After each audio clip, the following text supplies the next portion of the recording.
নমস্কার। গল্পের ঝুলিতে সকল শ্রোতা বন্ধুদের স্বাগত জানাই। আজ আপনাদের জন্য গল্পের ঝুলিতে রয়েছে রাজশেখর বসুর লেখা গুলবুলিস্তান। গল্পটি ভালো লাগলে একটা লাইক এবং কমেন্ট করে জানানোর অনুরোধ রইল।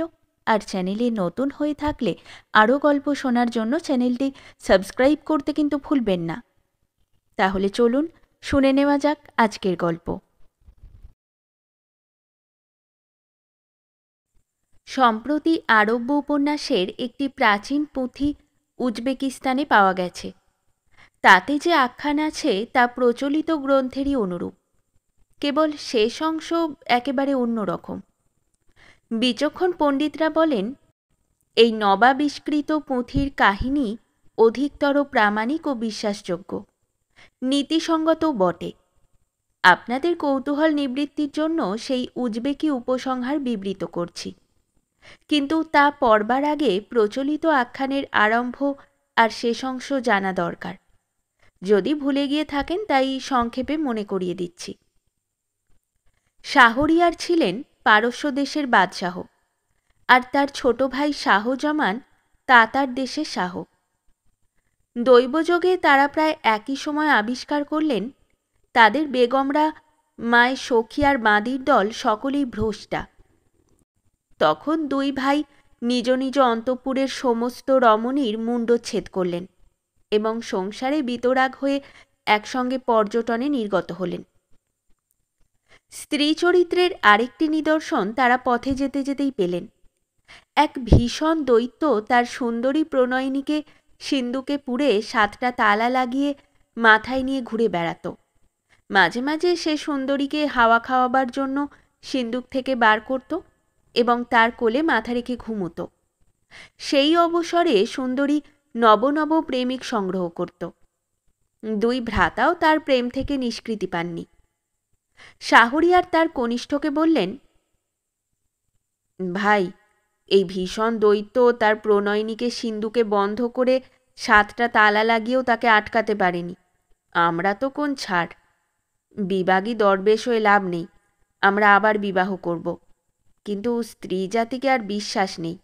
এক রাত্রি যাপনের পরেই পত্নীর মুণ্ডচ্ছেদ করে পরদিন আবার একটা বিবাহ করব। তাহলে অসতী সংসর্গের ভয় থাকবে না। দুই ভ্রাতা একমত হয়ে নিজ নিজ রাজ্যে ফিরে গেলেন এবং প্রাত্যহিক বিবাহ আর নিশান্তে মুণ্ডচ্ছেদের ব্যবস্থা করে অনাবিল দাম্পত্য সুখ উপভোগ করতে লাগলেন। শাহরিয়ারের উজিরের দুই কন্যা শহরজাদি ও দিনারজাদি। শহরজাদির স্বনির্বন্ধ অনুরোধে উজির তাকে বাদশাহের হস্তে সমর্পণ করলেন। রাত্রিকালে শহরজাদি স্বামীকে জানালেন ভগিনীর জন্যে তার মন কেমন করছে। দিনারজাদিকে তখনই রাজপ্রাসাদে আনা হলো। শাহরিয়ার আর শহরজাদির শয়নগৃহেই দিনারজাদি রাত্রি যাপন করলেন। শেষ রাত্রে তিনি বললেন, দিদি, আর তো দেখা হবে না। বাদশাহ যদি অনুমতি দেন তো একটা গল্প বলো। শাহরিয়ার বললেন, বেশ তো, সকাল না হওয়া পর্যন্ত গল্প বলতে পারো। শহরজাদির গল্প শুনে বাদশাহ মুগ্ধ হলেন, কিন্তু গল্প শেষ হলো না। বাদশাহ বললেন, আচ্ছা, কাল রাত্রিতে বাকিটা শুনব। একদিনের জন্য তোমার মুণ্ডচ্ছেদ মুলতুবি থাকুক। পরের রাত্রিতে শহরজাদি গল্প শেষ করলেন এবং আরেকটি আরম্ভ করলেন। তারও শেষ অংশ শোনবার জন্য বাদশাহের কৌতূহল হল। সুতরাং শহরজাদির জীবনের মেয়াদ আর একদিন বেড়ে গেল। এইভাবে শহরজাদি 1001 রাত্রি যাবৎ গল্প চালালেন এবং বেঁচেও রইলেন। পরিশেষে শাহরিয়ার খুশি হয়ে বললেন, শহরজাদি, তোমাকে কাতল করব না। তুমি আমার মহিষী হয়েই বেঁচে থাকো। তোমার ভগিনী দিনারজাদির সঙ্গে আমার ভাই শাহজামানের বিবাহ দেব।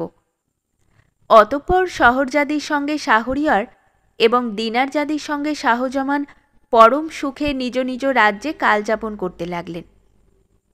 এখন আরব্য রজনীর উজবেকি উপসংহার শুনুন। 1001 রাত্রি শেষ হলে শাহরিয়ার প্রসন্ন মনে বললেন, শহরজাদি, তুমি যেসব অত্যাশ্চর্য গল্প বলেছ তা শুনে আমি অতিশয় তুষ্ট হয়েছি। তোমাকে মরতে হবে না। শহরজাদি যথোচিত কৃতজ্ঞতা জ্ঞাপন করলেন। দিনারজাদি বললেন, জাহাপনা, এতদিন আপনি শুধু দিদির গল্পই শুনলেন, পুরস্কার স্বরূপ জীবনদানও করলেন, কিন্তু আমার কথা তো কিছুই শুনলেন না। শাহরিয়ার বললেন, তুমিও গল্প জানো নাকি?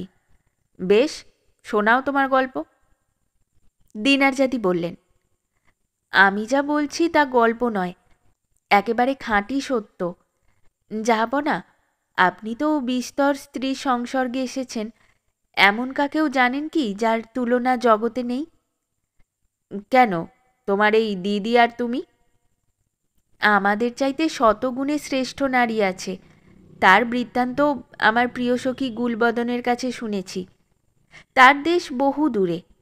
6 মাস আগে একদল হুন দস্যু তাকে হরণ করে ইস্পাহানের হাটে নিয়ে এসেছিল।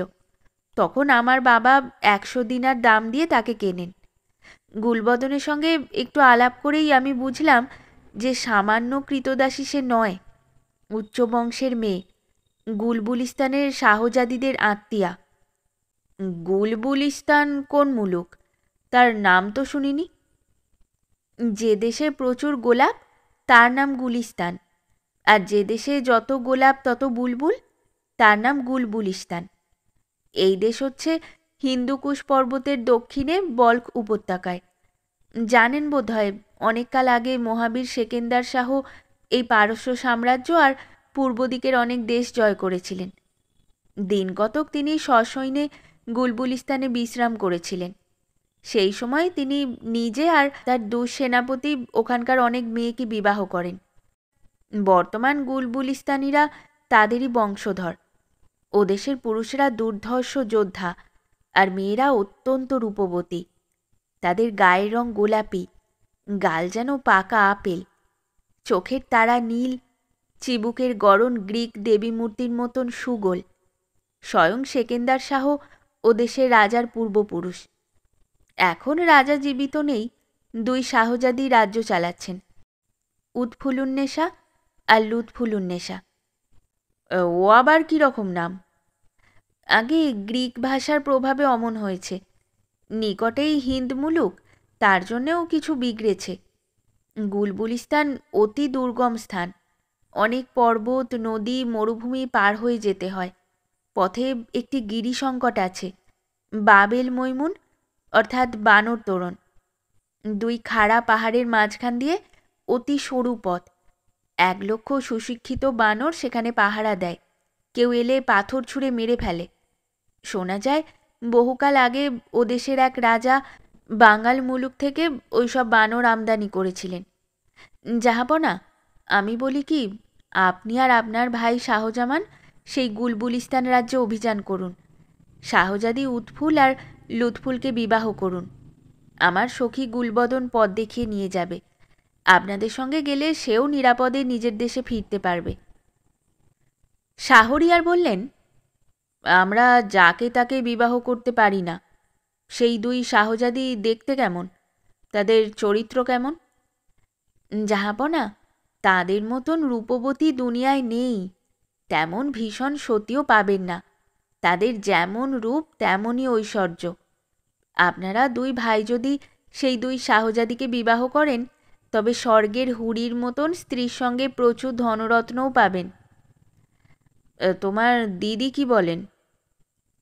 শহরজাদি বললেন, জাহাপনা, আমার জন্যে ভাববেন না, আপনাকে সুখী করবার জন্য আমি জীবন দিতে পারি। একটু চিন্তা করে শাহরিয়ার বললেন, বেশ, আমি আর শাহজামান শীঘ্রই গুলবুলিস্তান যাত্রা করব। সঙ্গে 10,000 তীরন্দাজ, 10,000 বর্ষাধারী ঘোড়সওয়ার আর 30,000 টাঙ্গিধারী পাইক সৈন্য নেব। দিনারজাদি বললেন, অমন কাজ করবেন না জাহাপনা, তাহলে গুলবুলিস্তান পৌঁছবার আগেই সসৈন্য মারা যাবেন। বাবেল মৈমুন গিরিসংকটে যে 1 লক্ষ বানর আছে, তারা পাথর ছুঁড়ে সবাইকে সাবার করবে। তাছাড়া শাহজাদিদের 5,000 হাতি আছে, আপনার সৈন্যদের তারা ছত্রভঙ্গ করে দেবে। আমি যা বলি শুনুন, সঙ্গে শুধু 50 জন দেহরক্ষী নেবেন। আপনার 25 আর ছোট জাহাপনার 25। আপনার যে 2জন জোয়ান সেনাপতি আছেন, শামশের জং আর নওশের জং, তাদেরও নেবেন। কিন্তু সেই বাঁদরদের ঠেকাবো কি করে? শুনুন, এখন রমজান চলছে, কিছুদিন পরেই ঈদ উল ফিতর। এই সময় দেশের আমির ফকির সকলেই জ্বালা জ্বালা শরবত খায়। তার জন্য হিন্দুস্থান থেকে রাশি রাশি তখতি খণ্ডেশ্বরী অর্থাৎ খাঁড় গুড়ের পাটালি বসরা বন্দরে আমদানি হয়। আপনি সেই পাটালি 1000 বস্তা বাজেয়াপ্ত করুন, সঙ্গে নিয়ে যাবেন। বাবেল মৈমুনের কাছে এসে পথের 2 ধারে সেই পাটালি ছড়িয়ে দেবেন। বাঁদরের দল হুমড়ি খেয়ে পড়বে আর কাড়াকাড়ি করবে, তখন আপনারা অনায়াসে পার হয়ে যাবেন। শাহরিয়ার বললেন, বাহ, তোমার খুব বুদ্ধি। যদি পুরুষ হতে তো উজির করে দিতাম। যেমন বললে সেই রকমই ব্যবস্থা করব।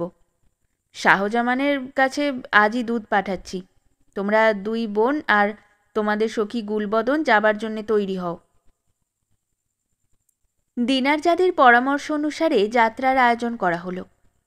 কিছুদিন পরে শাহরিয়ার শাহজামান, শাহরজাদি, দিনারজাদি, 2 সেনাপতি আর 50 জন অনুচর গুলবদনের প্রদর্শিত পথে নিরাপদে গুলবুলিস্তানে পৌঁছুলেন। 4 জন রক্ষীর সঙ্গে গুলবদন এগিয়ে গিয়ে শাহরিয়ার ইত্যাদির আগমন সংবাদ 2 শাহজাদিকে জানালেন। তারা মহা সমাদরে অতিথিদের সংবর্ধনা করলেন।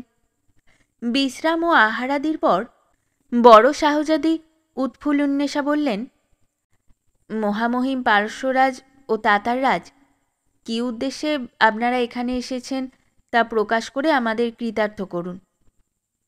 শাহরিয়ার উত্তর দিলেন, হে গুলবুলিস্তানের শ্রেষ্ঠ গোলাপি বুলবুল 2 শাহজাদি, যা শুনেছিলাম তার চাইতে তোমরা ঢের বেশি সুন্দরী। আমরা একেবারে বিমোহিত হয়ে গেছি। তোমরা 2 ভগিনী আমাদের 2জনের বেগম হও। শাহজাদি উৎফুল বললেন, তা বেশ তো, আমাদের আপত্তি নেই। বিবাহে আমরা সর্বদা প্রস্তুত। আপনাদের দলে এই যে 2জন সুন্দরী দেখছি, এরা কে? শাহরিয়ার বললেন, ইনি হচ্ছেন আমার এখনকার বেগম শাহরজাদি, আর উনি আমার শালি দিনারজাদি, আমার ভাইয়ের বাগদত্তা। স্বপত্নীর সঙ্গে থাকতে এদের কোনো আপত্তি নেই। মাথা নেড়ে উৎফুল বললেন, তবে তো আমাদের সঙ্গে বিবাহ হতে পারে না। আমাদের নীতিশাস্ত্র কলিলা ও দিমনা অনুসারে পুরুষের এককালে একাধিক স্ত্রী আর স্ত্রীর একাধিক স্বামী নিষিদ্ধ। তুমি যে ধর্মবিরুদ্ধ খ্রিস্টানি কথা বলছো শাহজাদি, স্ত্রীর পক্ষেই একাধিক বিবাহ নিষিদ্ধ, পুরুষের পক্ষে তো নয়। আপনাদের রীতি এখানে চলবে না, আমাদের শরীয়ত অন্য রকম। তা যদি না মানেন তবে আপনাদের সঙ্গে আমাদের বিবাহ হবে না। শাহরিয়ার তার ভাই শাহজামানের সঙ্গে কিছুক্ষণ চুপি চুপি পরামর্শ করলেন। তারপর বললেন, বেশ, তোমাদের রীতি মেনে নিচ্ছি। শাহরজাদি, তোমাকে তালাক দিলাম। তুমি আর আমার বেগম নও। তোমার জন্য সত্যি আমি দুঃখিত। কি করা যায় বলো, সবই আল্লাহর মর্জি। তোমার জন্যে আমি অন্য একটি ভালো স্বামী জোগাড় করে দেব। শাহজামান বললেন, দিনারজাদি, আমিও তোমাকে চাই না, তুমি অন্য কাকেও বিবাহ করো। অনন্তর সানাই ভেপু, কারা নাকারা আর দামামা বেজে উঠল। সখীর দল নাচতে লাগল। গুলবুলিস্তানের মোল্লারা শাহরিয়ারের সঙ্গে উৎফুলের আর শাহজামানের সঙ্গে লুৎফুলের বিবাহ যথারীতি সম্পাদন করলেন। বিকালবেলা প্রাসাদ সংলগ্ন মনোরম উদ্যানে ফোয়ারার কাছে বসে শাহরিয়ার বললেন, প্রেয়সী উৎফুল, তোমাদের সখীরা অতি খাসা। অনেকে তোমাদের 2 বোনের চাইতেও খুবসুরত। আমরা 2 ভাই ওদের ভাগাভাগি করে আমাদের হারেমে রাখব। উৎফুল বললেন, খবরদার প্রাণনাথ, আমাদের সখীবাদী ঝাড়ুদারনি বা অন্য কোনো স্ত্রীলোকের দিকে যদি কুদৃষ্টি দাও তো তোমার গর্দান যাবে। অত্যন্ত রেগে গিয়ে শাহরিয়ার বললেন, ইনশাল্লাহ, মুখ সামলে কথা বলো প্রিয়ে। গর্দান নেওয়া আমারও ভালো রকম অভ্যাস আছে। উৎফুল বললেন, এসো আমার সঙ্গে, বুঝিয়ে দিচ্ছি। এই বাঁধি, এখনই 4 জন মশালচি আর 10 জন রক্ষীকে গর্দানি মহলে যেতে বল। দুই শাহজাদি স্বামীদের নিয়ে সুবিশাল গর্দানি মহলে প্রবেশ করলেন। মশালের আলোকে দুই ভ্রাতা সন্ত্রস্ত হয়ে দেখলেন দেওয়ালের গায়ে বিস্তর গোঁজ পোতা আছে, তা থেকে সারি সারি নরমুণ্ড ঝুলছে। তাদের দাড়ি হরেক রকম, কাঁচা, কাঁচা পাকা, গালপাট্টা, ছাগলদাড়ি, লম্বা দাড়ি, গভীন দাড়ি ইত্যাদি। উৎফুল্লনেশা বললেন, শোনো বড় জাহাপনা আর ছোট জাহাপনা, এইসব মুন্ডু হচ্ছে আমাদের ভূতপূর্ব স্বামীদের। উত্তর দিকের দেওয়ালে আমার স্বামীদের, আর দক্ষিণের দেওয়ালে লুৎফুলের। বিবাহের পর এরা প্রত্যেকেই আমাদের সখীদের প্রতি লোলুপ নয়নে চেয়েছিল, সেজন্য আমাদের নিয়ম অনুসারে এদের কাতল করা হয়েছে। তোমরা যেমন কুলটা স্ত্রীকে দণ্ড দাও, আমরা তেমনি লম্পট স্বামীকে দিই। ওহে শাহরিয়র আর শাহজামান, যদি হুঁশিয়ার না হও তবে তোমাদেরও এই দশা হবে।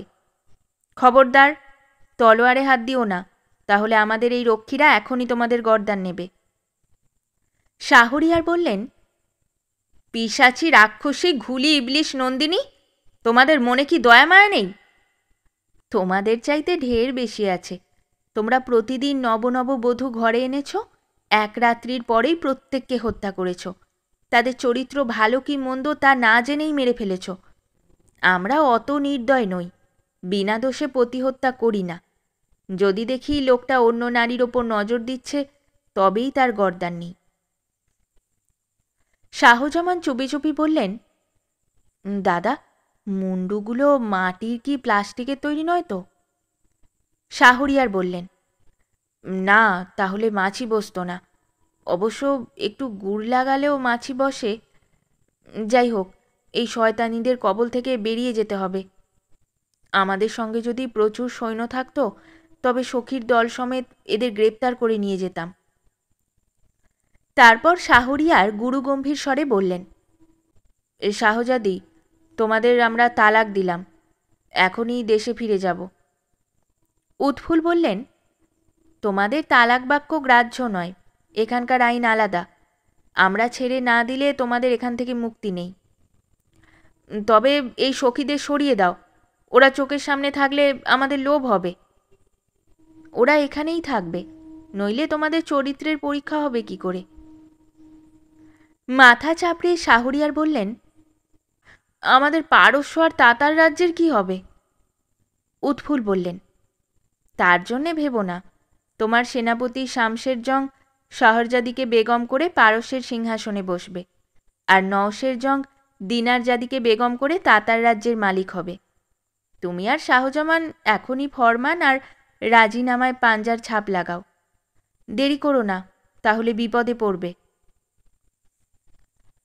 নিরুপায় হয়ে শাহরিয়ার আর শাহজামান দলিলে পাঞ্জার ছাপ দিলেন। তারপর শাহরিয়ার করজোরে বললেন, শাহজাদি, দয়া করো, এখানে তোমাদের সখীদের দেখলে আমরা প্রলোভনে পড়ব, প্রাণ হারাবো। আমাদের অন্য কোথাও থাকতে দাও। তা থাকতে পারো। এই গুলবুলিস্তানের উত্তরে পাহাড়ের গায়ে অনেক গুহা আছে, সেখানে তোমরা সুখে থাকতে পারবে। 7 দিন অন্তর এখান থেকে রসদ পাবে। 2 জন মোল্লাও মাঝে মাঝে গিয়ে ধর্মোপদেশ দেবেন। ওখানে তোমরা পাপ মোচনের জন্য নিরন্তর তসবি জপ করবে এবং হরদম আল্লাহর নাম নেবে। 5 বছর পরে মোল্লারা জানালেন যে আল্লাহর কৃপায় 2 ভ্রাতার চরিত্র কিঞ্চিৎ দুরস্ত হয়েছে। তখন 2 শাহজাদি নিজ নিজ স্বামীকে মুক্তি দিলেন, তালাকও দিলেন। শাহরিয়ার ও শাহজামান দেশে ফিরে গিয়ে দেখলেন প্রজা, সৈন্য আর রাজকোষ সব বেহাত হয়ে গেছে। শামশের আর নওশের সিংহাসনে জেঁকে বসেছেন। রাজ্য ফিরে পাবার কোনো আশা নেই। অগত্যা তারা বাগদাদে গেলেন এবং কাফিখানার জনতাকে আরব্য রজনীর বিচিত্র কাহিনী শুনিয়ে কোনো রকমেই জীবিকা নির্বাহ করতে লাগলেন।